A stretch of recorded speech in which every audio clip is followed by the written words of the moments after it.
Queridos amigos, queridos irmãos, que a paz de Jesus esteja em nossos corações. Ficamos muito felizes para convidá-los a adentrar o nosso lar e pedir licença para adentrar o lar de vocês nesse 80º culto cristão do lar, feito junto com tanta gente boa. Nós estamos no Facebook, estamos no Instagram, vocês clicam @mariluzamoreira e também precisamos que vocês se inscrevam.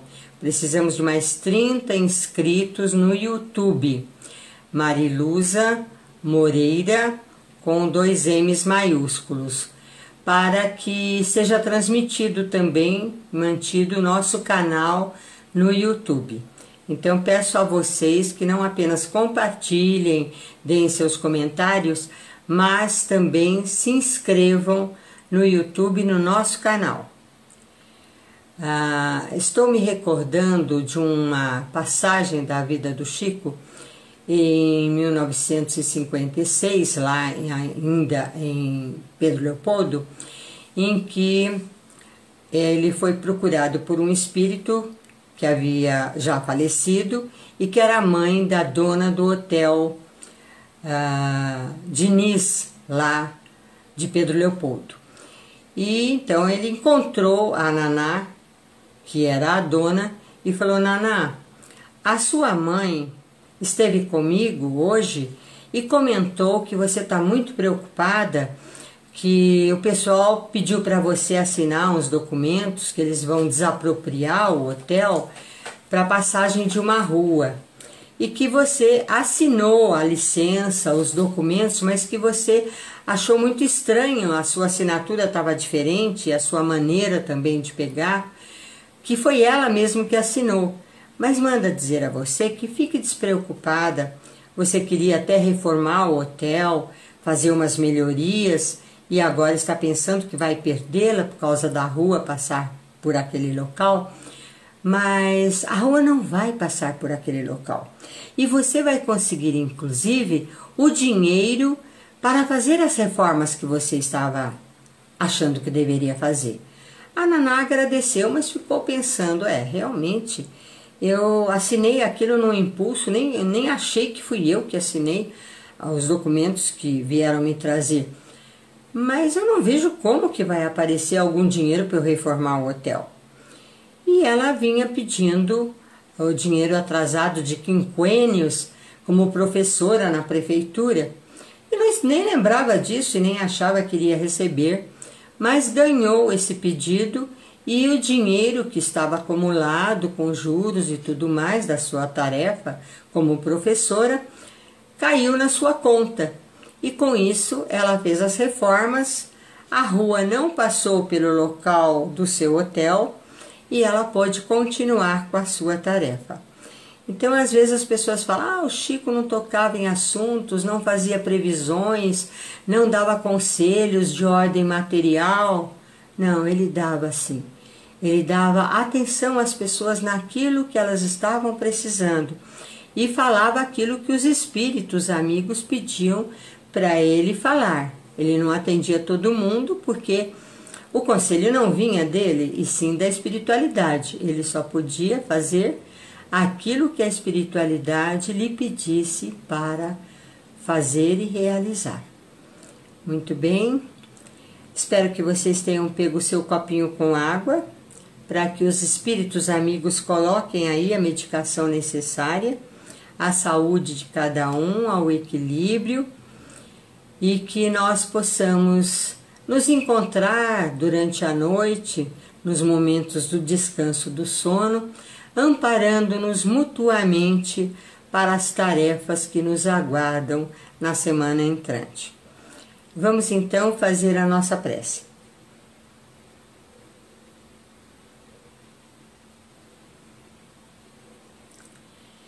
Jesus, mais uma vez procuramos conectar através do pensamento, do sentimento, da devoção e do profundo carinho que nos inspiras, para estarmos contigo ao nosso lado, com os mensageiros celestiais que tanto bem nos dão e tanto abrigo. Sê conosco, Mestre amado, irmão querido de tantas jornadas, de tantas lutas e de tantas conquistas, porque tudo tu conheces, tudo abarcanhas, tudo do alto poder do teu conhecimento avistas. Sê conosco nas nossas dores e nas nossas alegrias, sê conosco nas nossas tarefas, no nosso dia a dia, inspirando tudo aquilo que devemos fazer, para que possamos, a cada dia, sermos melhor, sermos novo ser. Por isso, Senhor, nós convocamos a Tua presença para o estudo das lições que Tu nos deste, a fim de que sempre estejas presentes conosco, onde quer que estivermos e onde quer que estivestes.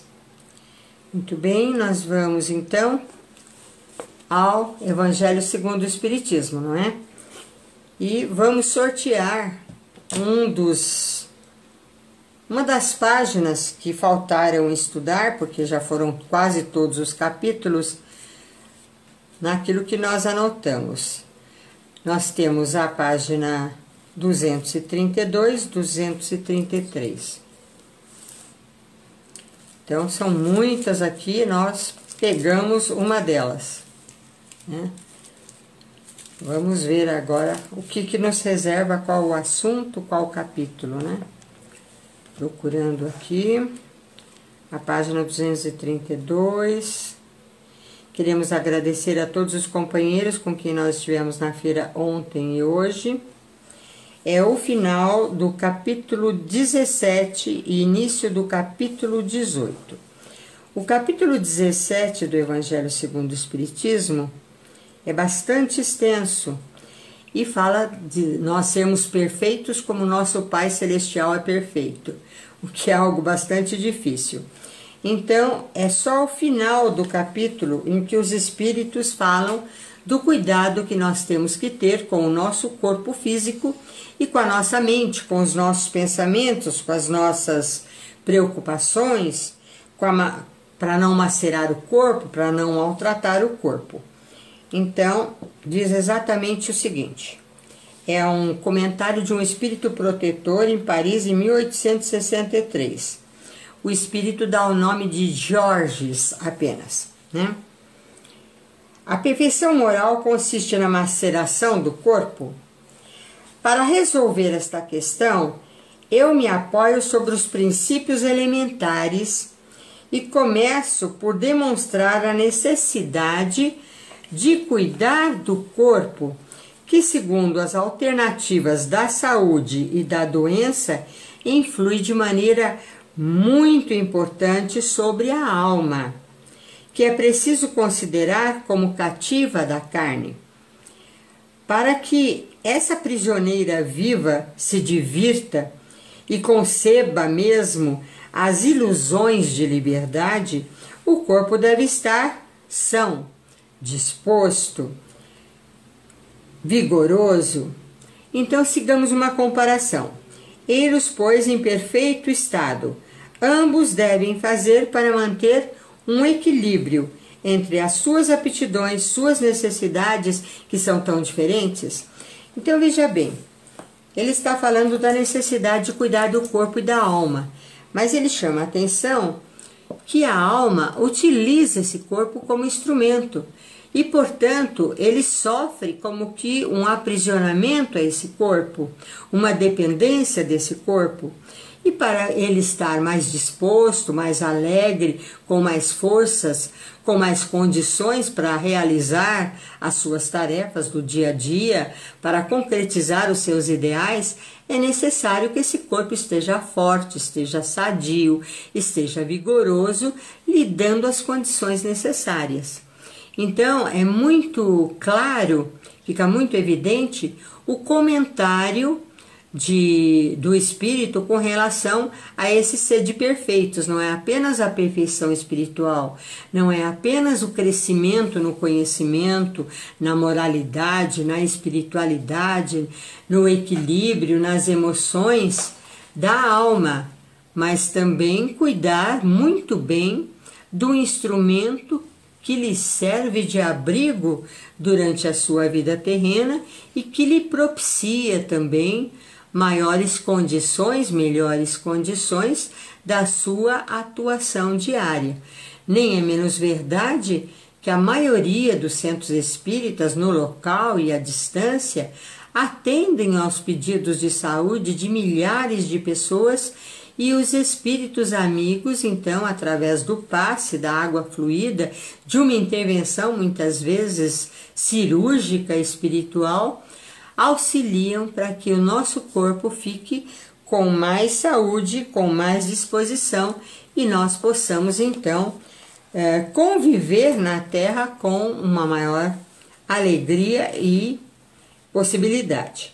Aqui dois sistemas se defrontam, o dos ascetas que querem abater o corpo e dos materialistas que querem rebaixar a alma. Duas violências que são quase tão insensatas, uma quanto a outra. Ao lado desses grandes partidos, formiga a numerosa tribo dos indiferentes, que, sem convicção, sem paixão, amam tibiamente e gozam com economia. Onde, pois, está a sabedoria? Onde, pois, está a ciência de viver? Em nenhuma parte. E esse grande problema permaneceria inteiramente por resolver, se o Espiritismo não viesse em ajuda aos pesquisadores em lhes demonstrando as relações que existem entre o corpo e a alma, e dizendo que, uma vez que são necessárias um ao outro, é preciso cuidar, portanto, de ambos. Então, veja, ele fala daqueles ascetas de várias religiões, sejam cristãs ou não, que acham que devem sobrecarregar ou flagelar mesmo o corpo para poder melhorar espiritualmente a sua alma. Isso está contado às vezes na história dos santos, que muitas vezes flagelavam o corpo, judiavam do corpo, ou faziam jejuns muito prolongados, e acabavam então minando a saúde do corpo, diminuindo a condição desse corpo de servir de instrumento à alma. E há aqueles outros também que, não acreditando nem na alma, nem em Deus, nem em nada, apenas cuidavam de gozar a vida sem muitos cuidados com o corpo, achando que havia uma vida só e que não era preciso cuidar do corpo, e sim dos prazeres que eles sentiam necessidade de satisfazer. Então ambos estão agindo errado. Mesmo aqueles que não acreditam em Deus, nem na alma, nem em nada, devem cuidar do seu corpo, porque ele precisa desse corpo. Esse corpo influencia a alma, tanto quanto a alma, através das suas emoções, das suas escolhas, da sua maneira de direcionar a própria vida, pode vir a prejudicar o seu corpo. Muitos são os missionários que, por trabalhar demais, acabam judiando desse instrumento fantástico dos quais eles se servem. Dizem que Kardec morreu cedo porque quis trabalhar muito, fazer tudo aquilo que tinha que fazer, já tinha uma certa idade, e é admirável que ele tenha, num número tão pequeno de anos, ter feito uma coisa tão fantástica, como Jesus também, em 3 anos de peregrinação e ensinamento, nos deixou todo um arcabouço espiritual fantástico, que até hoje nos traz lições e sempre estamos encontrando coisas novas através dos seus ensinamentos. Vamos ver mais um trecho que nos fala a respeito do comentário, né, do Georges, esse espírito protetor que frequentava os grupos que recebiam, estudavam e recebiam as mensagens. Então é preciso cuidar de ambos. Amai, pois, a vossa alma, mas cuidai também do corpo, instrumento da alma. Desconhecer as necessidades que são indicadas pela própria natureza é desconhecer a lei de Deus. Não o castigais pelas faltas que o vosso livre-arbítrio fê-lo cometer, e das quais ele é tão irresponsável como é o cavalo mal dirigido, pelos acidentes que causa. Sereis, pois, mais perfeitos, se, martirizando o corpo, com isso não ficais menos egoístas, menos orgulhosos e poucos caridosos com o vosso próximo? Não, a perfeição não está nisso. Ela está inteiramente nas reformas que fareis o vosso espírito suportar. Dobrai-o, submetei-o, humilhai-o, mortificai-o. É o meio de torná-lo dócil à vontade de Deus e é o único que conduz à perfeição. Ou seja, ele fala da necessidade muito ampla de se cuidar do corpo, como você cuidaria, por exemplo, de um cavalo sobre o qual você estivesse montado.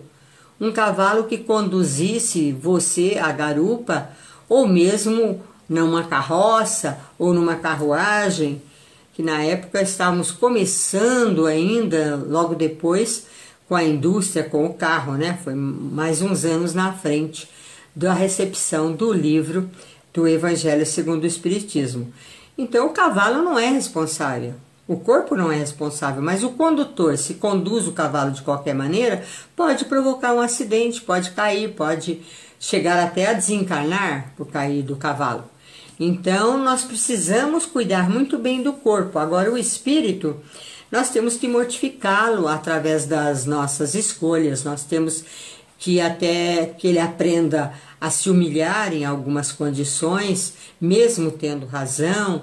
Ele precisa usar de modéstia, de paciência, ele precisa usar todos os recursos das boas qualidades e até sofrer algumas coisas para atingir os objetivos maiores da caridade que ele impõe a si mesmo com relação ao seu próximo. É dessa forma que nós encontramos missionários em toda a história da humanidade, pequenos e grandes, às vezes apenas uma pessoa dedicada a um único ser, como nós temos Anne Sullivan, dedicada à sua pupila e transformou-a numa mulher fantástica, conhecida no mundo inteiro, a Helen Keller, né? Surda, muda, e auxiliou-a em tudo. Veja bem, foi uma missão dedicada a uma única pessoa, mas era uma missionária. Ou pode ser um missionário maior, dedicado a uma época de civilização, a um país, a um grupo, a um povo, ou a uma família, mas eles mortificam o próprio espírito para chegar a conseguir as coisas, porém respeitam muito o próprio corpo.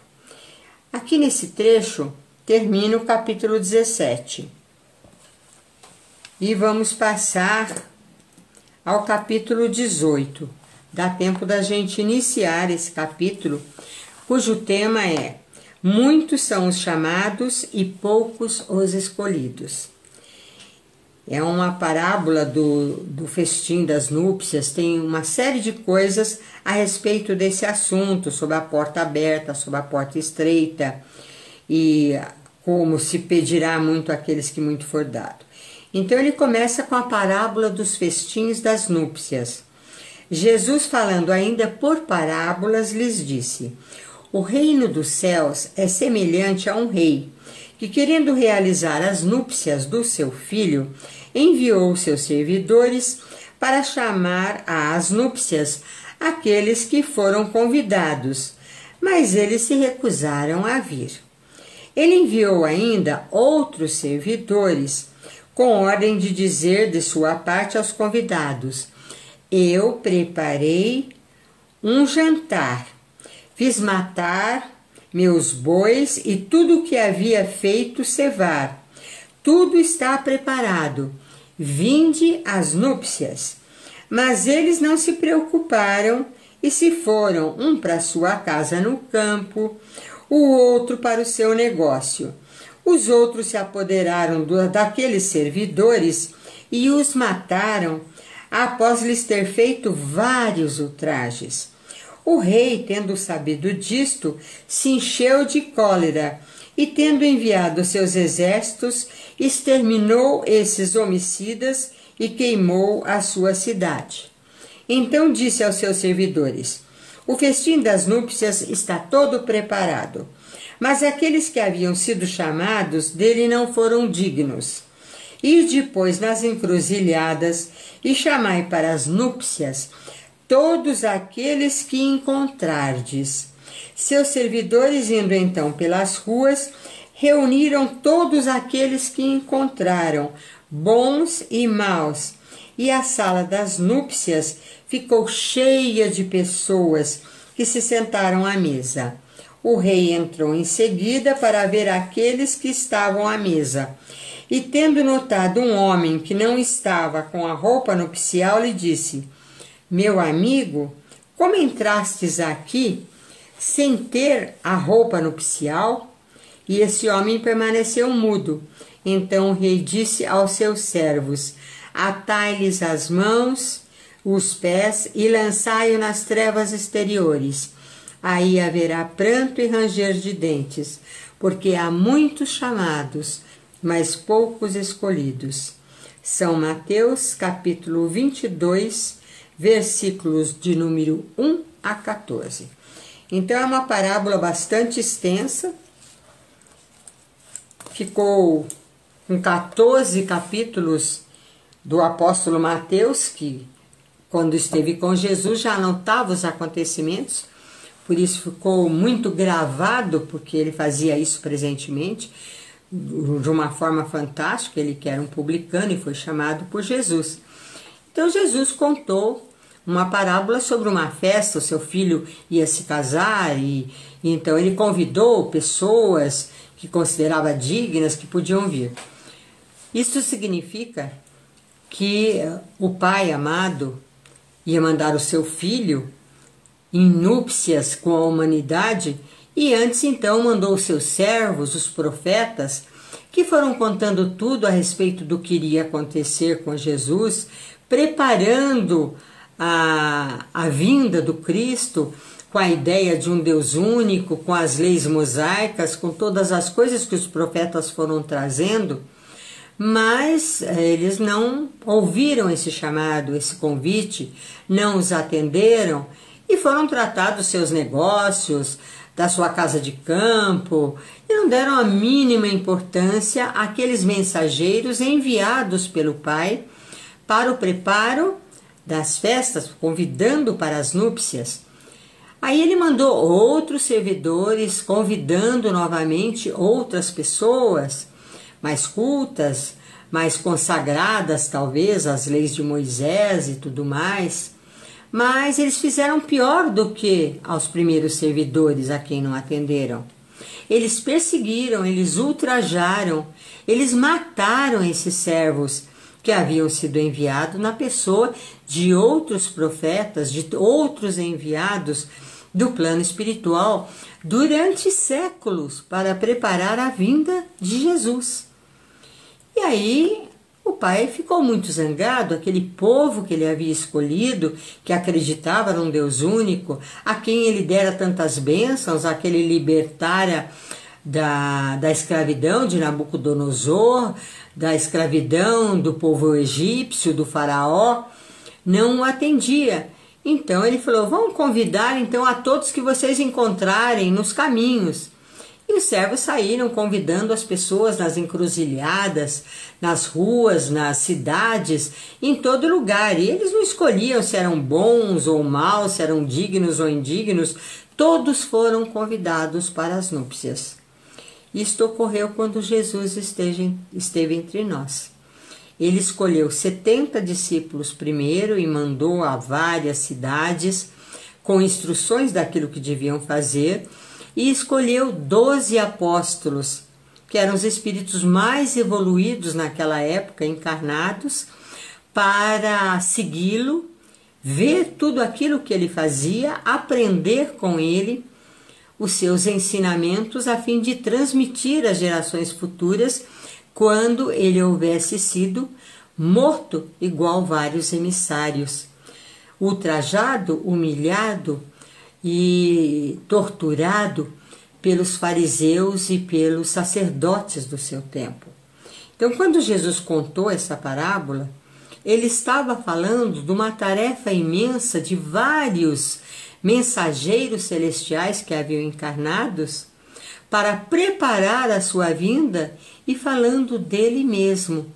Porque mesmo um que entrou nas bodas não estava com a veste nupcial, não estava vestido adequadamente como um convidado. E ele pediu então que ele fosse retirado do local. Então, depois da vinda de Jesus, muitos que participaram como convidados, porque eram bons e maus, não estavam como aquele homem vestidos de um conhecimento, de uma espiritualidade maior para poder participar dessas núpcias divinas com Jesus Cristo. E então eles foram colocados de fora, não são eleitos de Jesus, não são herdeiros da sua paz, e têm sofrido em várias encarnações a fim de que aprendam, através da dor, as lições de amor que recusaram ao aprendizado. Então é algo que é muito importante que a gente observe nesta passagem de Jesus, que nós ficamos apenas com 2 páginas e nem chegamos a ler os comentários de Kardec, que ficará para uma outra oportunidade, e as instruções também dos espíritos em outras passagens sob este mesmo tema. Muitos são os chamados para as bodas com Jesus, poucos são aqueles escolhidos. Para ser escolhido, é preciso estar com a veste nupcial da mudança íntima, da transformação do espírito e de ter abraçado o lema da caridade com profunda esperança e devoção de fé. Então é muita abnegação, é muito devotamento, muito desprendimento e muita humildade necessária para isto. Eu quero agradecer a vocês, quero novamente solicitar que entrem no nosso canal no YouTube, Mariluza Moreira, com os 2 M's maiúsculos, e se inscrevam a fim de que nós possamos, também pelo YouTube, estar junto com vocês. E após a prece que nós vamos fazer, e à noite, quando vocês forem dormir, espero que nos encontremos com os nossos amigos espirituais, com os nossos familiares queridos, e possamos uns com os outros ampliar cada vez mais a corrente de cada elo de amor em várias partes do Brasil e do mundo que se ampliam em união fraterna. Vamos orar.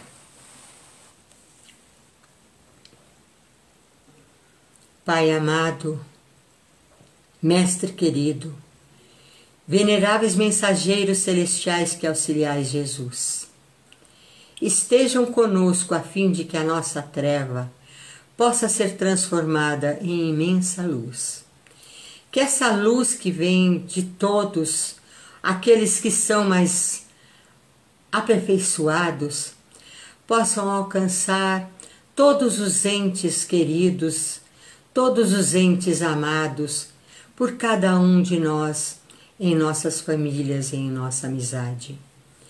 Que esta luz se expanda através de nós, nos rincões mais distantes, e faça com que os nossos corações sejam de amor abundantes. Saúde.